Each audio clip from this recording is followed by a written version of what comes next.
Keluarga juga merangkai bunga-bunga indah di pusara kedua mendiang, menunjukkan betapa rindu juga besarnya cinta mereka.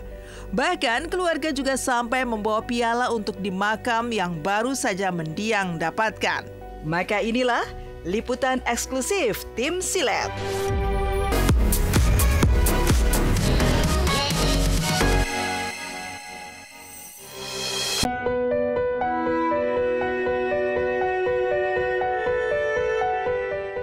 Meninggalkan duka Ussy Sulistyawati atas kepergian ibunda tercinta, pilunya kesedihan juga dirasakan oleh Elita Purnama Martaida Siahaan dan Monstar Sidabutar saat berziarah ke makam mendiang si kembar Melisa dan Melita.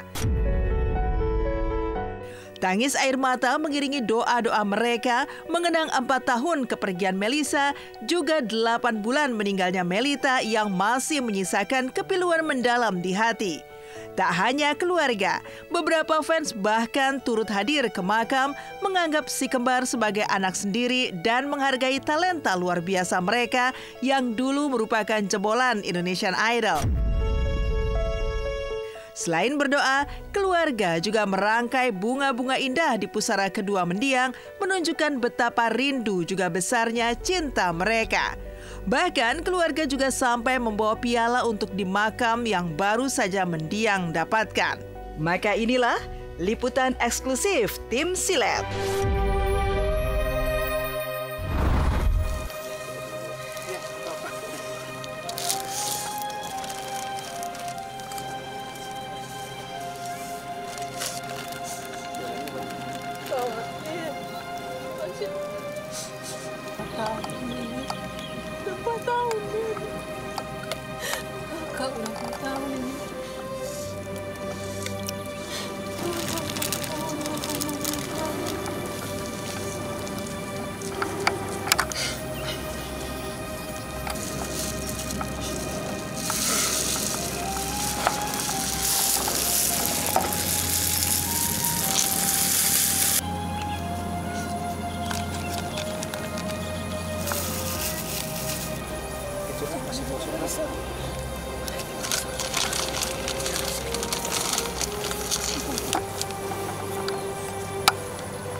Kau sungguh baik, sangat baik dalam kehidupan kami.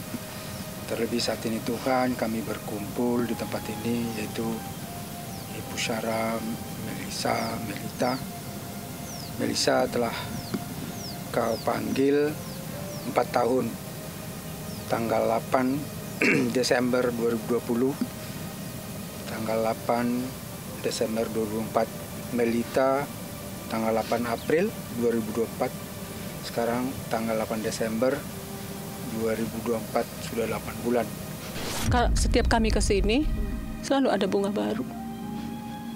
Kadang ada yang posting, kadang enggak. Kadang ada yang kasih ke fansnya foto-fotonya. Ada yang dari luar kota, ada yang dari Manado. Ya cukup menghibur bagi kami sih. Banyak yang mengasihi mereka dan mengasihi kami. Itu kami terima kasih banget ke semua fans. Melisa, Melita, terutama setelah Melisa nggak ada kan, Melita mulai berjuang untuk bangkit ya. Waktu itu dia cukup terpuruk karena kehilangan kakaknya juga. Jadi perjalanan hidupnya itu saya melihat perjuangannya yang sangat-sangat besar. Kesedihan Elita dan Monstar juga begitu terpancar saat mereka memberikan kesaksian di hadapan para jemaat gereja. Meski kini sudah berpulang ke pangkuan yang kuasa, namun mendiang buah hati tercinta masih memberikan pengaruh luar biasa terhadap banyak orang. Bahkan baru-baru ini Melita pun berhasil meraih penghargaan karya produksi lagu berlirik spiritual Nasrani terbaik lewat lagunya yang penolong dalam kesesakan. Karena itulah betapa Elita tak kuasa menahan air matanya saat harus menggantikan sang putri menerima penghargaan tersebut. Aku cuma mikir, iya kenapa lagunya harus aku yang nyanyiin ya? Kenapa kayaknya Tuhan tuh mau ngomong lewat lagu ini ya? Saat tertinggi di Indonesia untuk Melita Sidabutar. Kita berikan tepuk tangan. Ibu, saudaraku semuanya.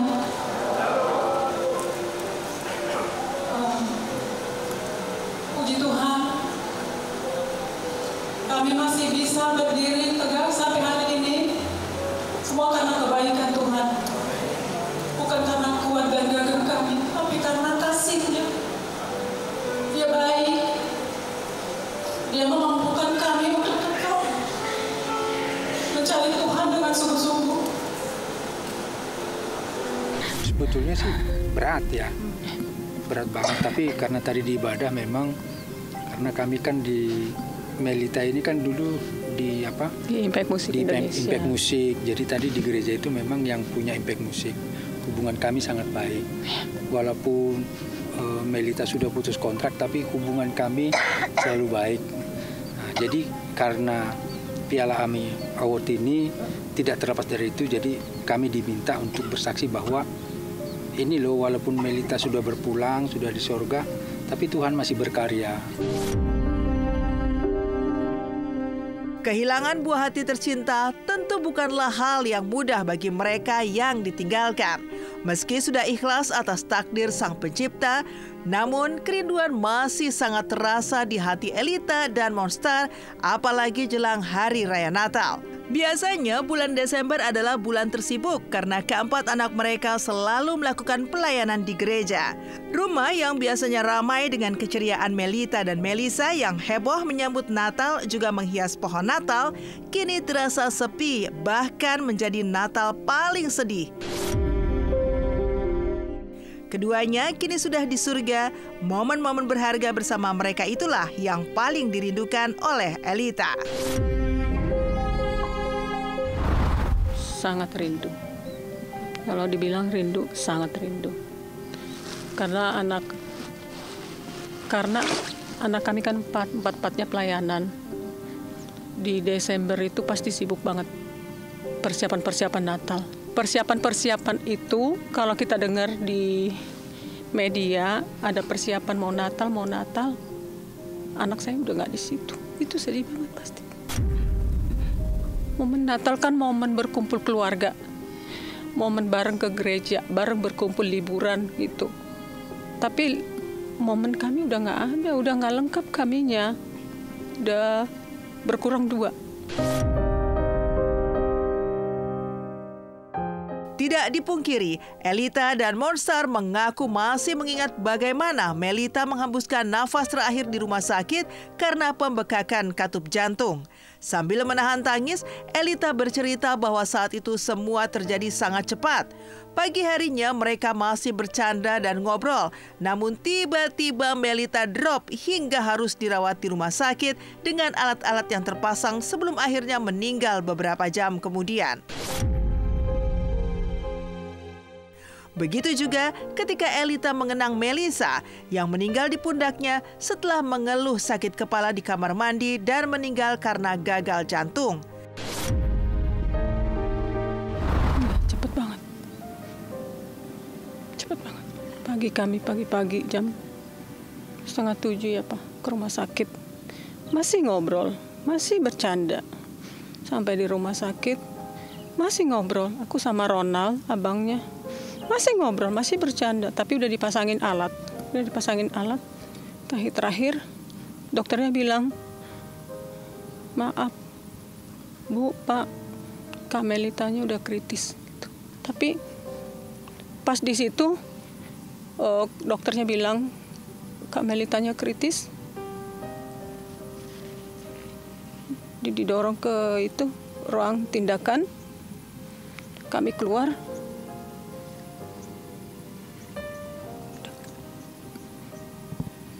Berapa menit itu udah kita dikasih tahu. Kalau Melisa kan di rumah ya. Di rumah dia. Tiba-tiba dia di kamar mandi dia bilang kepalanya sakit. Udah. Langsung nyender ke aku gini, udah pingsan. Setahu aku waktu itu pingsan. Seingat aku ya. Habis itu karena aku pun blank, jadi nggak tahu apa-apa lagi.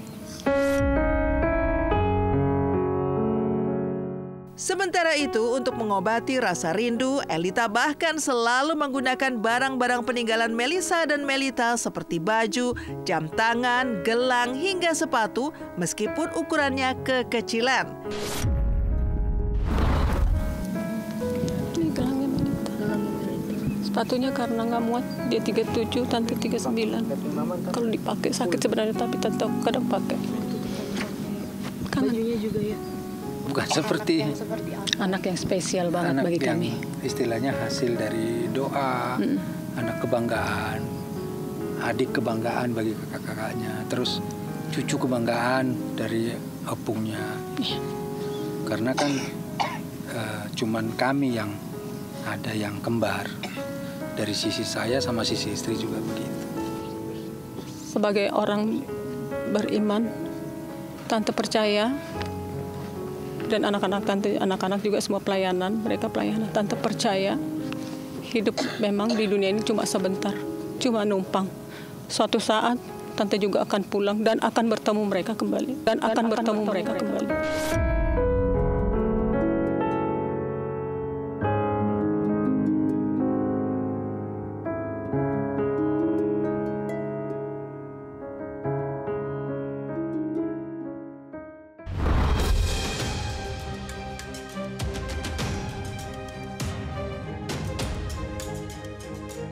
Tak hanya duka Usi Sulistiawati dan keluarga mendiang si kembar Melita Melisa. Menjelang pergantian tahun, musibah kebakaran dahsyat melanda pemukiman padat penduduk di Kelurahan Kebon Kosong, Kemayoran, Jakarta Pusat pada Selasa 10 Desember 2024 kemarin.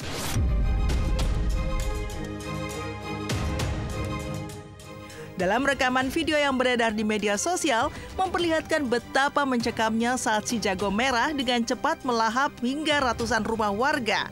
32 unit pemadam kebakaran dengan kekuatan 128 personel pun dikerahkan untuk mengatasi api. Selama 8 jam, mereka berjibaku di tengah tantangan medan yang sulit hingga kepanikan para warga yang berusaha membantu dengan peralatan seadanya. Bahkan beberapa petugas damkar sampai mengalami sesak nafas dan kelelahan.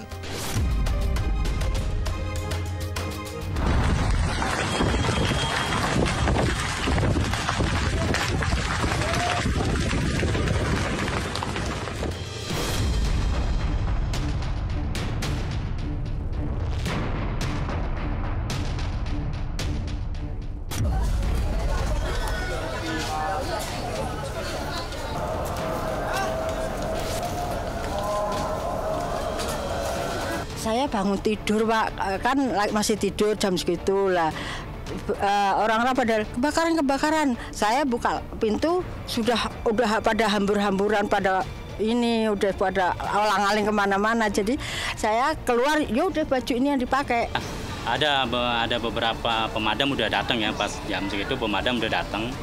Terus saya bantu juga lewat ember gitu kan, dari air got segala macam. Ya, nah, yang terdampak itu sekitar ada 7 RT. Aku shock banget lihat berita kebakaran di Kemayoran tadi. Aku lihat yang video dari atas itu, yang landscape itu benar-benar banyak banget rumah yang terbakar. Jadi karena emang di sana itu kawasan yang padat penduduknya. Nah, musibah ini tuh ingetin kita sih untuk lebih berhati-hati aja. Akibat insiden kebakaran tersebut, sedikitnya lebih dari 100 rumah hangus dilalap si jago merah. Sementara 1.800 orang yang terdampak kini terpaksa harus mengungsi. Meski tidak ada korban jiwa, namun beberapa warga mengalami luka, bahkan 2 orang dilaporkan tertimpa kayu dan reruntuhan saat berusaha menyelamatkan diri. Di sisi lain, penyebab kebakaran sampai saat ini masih dalam penyelidikan. Namun menurut Pak RT setempat, api diduga berasal dari salah satu rumah warga yang lalai saat sedang memasak air menggunakan teko listrik. Ada orang mau mungkin bikin kopi atau apa, dia masak air, suaminya ketiduran, si istrinya pergi ke depan. Istrinya pergi ke depan, dia lupa lagi masak air. Suaminya tidur di atas pun nggak berasa, nggak ngeh kalau itu api udah menjalar ke atas. Saya Nyaru Fitria menghaturkan ikut berbelasungkawa sedalam-dalamnya telah menjadi korban kebakaran. Saya ikut berduka cita atas musibah kebakaran yang menimpa saudara-saudara yang ada di Kemayoran. siapapun yang diuji Allah dengan kebakaran ini, carilah pertolongan Allah dengan sabar dan salat. Wasta'inu bisabri wa salat.